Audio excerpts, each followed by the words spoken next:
আমরা যদিও ইলেকশন নিয়ে ব্যস্ত এই মুহূর্তে, তবে ইলেকশনের পরে যারাই আসুক তাদেরকে তো সরকার চালাতে হবে, রাষ্ট্রযন্ত্র চালাতে হবে এবং রাষ্ট্রযন্ত্রের মধ্যে এফিসিয়েন্সি আনতে হবে। তো সেই জন্য আমি যেহেতু নিজেও একজন আমলা ছিলাম এবং আসলে সরকারের প্রসেসগুলো কিভাবে কাজ করে তার কিছু আমি ধারণা পেয়েছি এবং তার পাশাপাশি আমি যেহেতু এই বইটা লিখেছিলাম, আপনার মনে আছে যে কৃত্রিম বুদ্ধিমত্তায় মানবিক রাষ্ট্র, এই বইটার মধ্যে আমার যে পার্সপেক্টিভটা আসলে বেশি কাজ করে সেটা হচ্ছে কি সরকারি সার্ভিস সহজীকরণ, মানে কিভাবে সরকারি সার্ভিসগুলোকে আরও সহজ করা যায়। বিকজ দিন শেষে সরকারে যে খাতে যে বিভিন্ন উদ্ভাবনাগুলো হচ্ছে সেটা আসলে is it touching people's lives or not.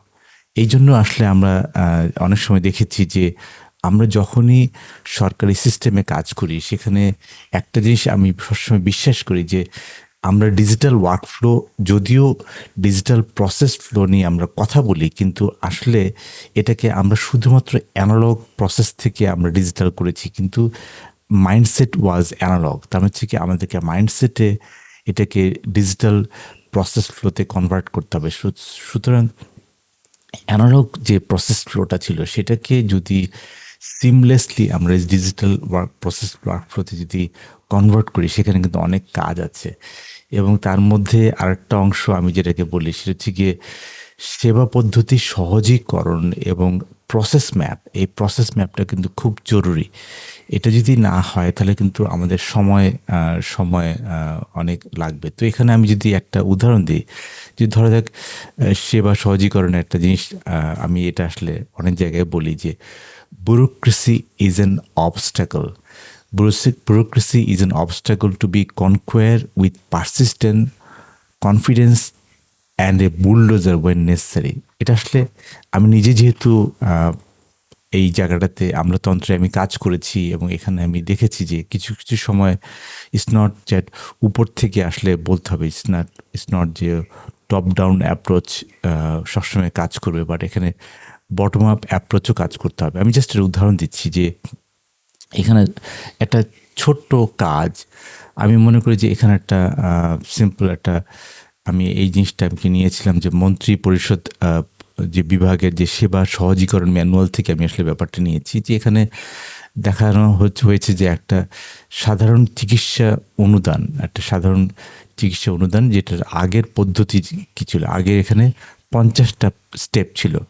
চিন্তা করতে পারছেন যে এখানে আগের একটা 50টা স্টেপের একটা প্রসেস, তার মানে এখানে কত মানুষ এবং কত প্রসেস কানেক্ট করা, যে 50টা স্টেপ আসলে এখানে কাজে লাগলো। তো 50টা স্টেপ পরে কিন্তু শেষে আসছে এখানে 50টা স্টেপ। তো আসলে ওনারা যেটা বলছে যে ওনারা 50টা ধাপের জায়গায় কিন্তু এখন ওনারা 6 ধাপে নিয়ে এসছে। তো তার মানে কি এই যে এই ব্যাপারটা, এটা কিন্তু আগের যে পদ্ধতির কাছ থেকে কিন্তু এটা জাস্ট 6টা ধাপে কিন্তু এটা সহজ করে নিয়ে এসছে, যে ধাপ সংখ্যা 6, সম্পৃক্ত জনবল 15, সময় 30 দিন।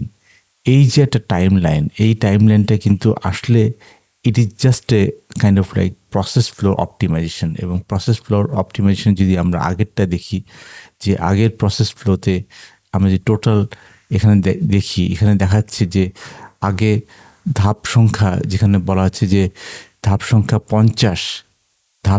50, সম্পৃক্ত জনবল 11 জন এবং সময় হচ্ছে গিয়ে 55 দিন। তো এই যে ব্যাপারটা we have to work with this kind of process, যে কীভাবে আসলে এটাকে ছোট করে নিয়ে আসা যায়। বিকজ সরকার যত ছোট হবে তত এফিশিয়েন্ট হবে, তত খরচ কমবে, এবং খরচ কমা মানে হচ্ছে কি আমাদের যেই ব্যাপারগুলো আসে, আমাদের বিভিন্ন ট্যাক্স ফ্যাট এআইটি সেটাও কিন্তু কমে আসবে। সুতরাং আমাদের সরকারের যে লিমিট সেটাও আসলে কমে আসবে, কারণ সাধারণত সরকার বিজনেস করবে না, সাধারণত সরকার আসলে শুধুমাত্র নীতি নির্ধারণী জায়গায় যাবে, সরকার কখনোই বিজনেস ইয়েতে যাবে না।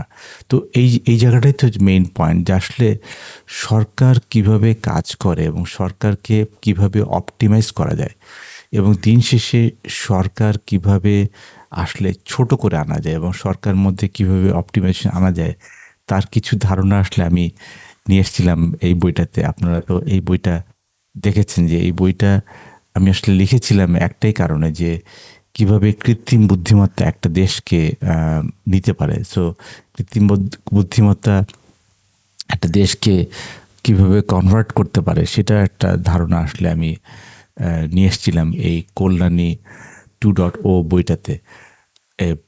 ব্যাপারটা হচ্ছে যে আমাদেরকে তো একসময় না একসময় তো আমাদেরকে তো রাষ্ট্রযন্ত্র কিভাবে চলে সেটাকে অপটিমাইজ করা এবং সেভাবে কিভাবে এটাকে প্রসেস আরও ইজি করা যায় সেটাও কিন্তু আমরা এখানে দেখব। তবে এটা ঠিক যে এটার মধ্যে আমরা যে জিনিসটা বারবার বলি যে সরকারি সার্ভিসগুলো সহজীকরণ করতে গিয়ে যে জিনিসটা হবে সেখানে থেকে ধাপের সংখ্যা কমবে, খরচের সংখ্যা কমবে, যেটাকে টিভিসি বলা হয় যে আমাদের টাইম কমবে, আমাদের যে ভিজিট সরকারি অফিসে ভিজিট কমবে, তারপর থেকে সি হচ্ছে কস্ট, সরকারি অফিসে যাওয়ার জন্য খরচ, সেই খরচটাও কমবে।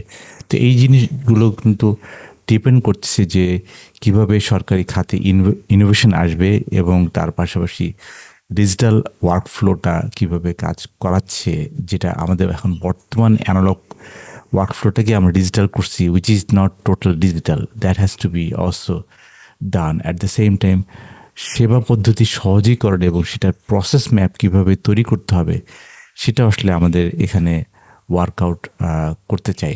বিকজ দিন শেষে আমরা একটা জিনিসে বিশ্বাস করি যে সরকারি কাজগুলো যদি প্রসেস যদি সিম্পলিফিকেশন হয় তাহলেই কিন্তু আমাদের খরচ, আমাদের ভোগান্তি, আমাদের আমাদের যে সরকারের যে সরকার ছোট হয়ে আসার যে আন্ডারস্ট্যান্ডিং সেটা আসলে একসময় কিন্তু এটা কাজ করবে।